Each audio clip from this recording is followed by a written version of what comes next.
কবি বীরেন্দ্র চট্টোপাধ্যায়ের লেখা কবিতা রাস্তা কারো একার নয়।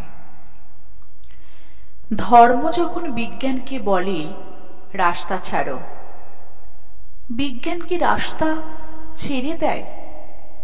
পোপের ভয়ে দেশান্তরী হয়েছিলেন লিওনার্দো দা ভিঞ্চি।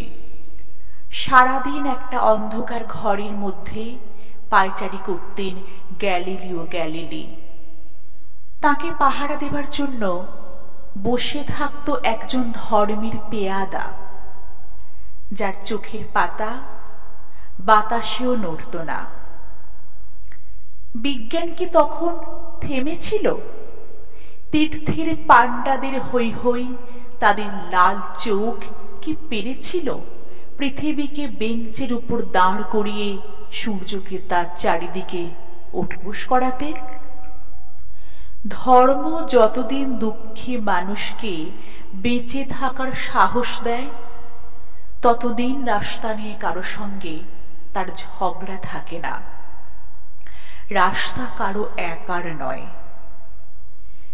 বিজ্ঞান যখন প্রেমের গান ভুলে ভাড়াটে জল্লাদের পোশাক গায়ে চাপায়, আর রাজনীতির বাদশারা পয়সা দিয়ে তার ইজ্জত কিনে নেয়, আর তার গলা থেকেও ধর্মের সাঁড়েদের মতোই কর্কশ আদেশ শোনা যায়, রাস্তা ছাড়ো, নইলে। পৃথিবীর কালো সাদা হলুদ মানুষের গান, তাদের স্বপ্ন এক মুহূর্ত সেই চিৎকার শুনে থমকে যায়। তারপর যার যেদিকে রাস্তা, সেদিকে মুখ করেই তারা সামনে, আরো সামনের দিকে এগিয়ে যায়।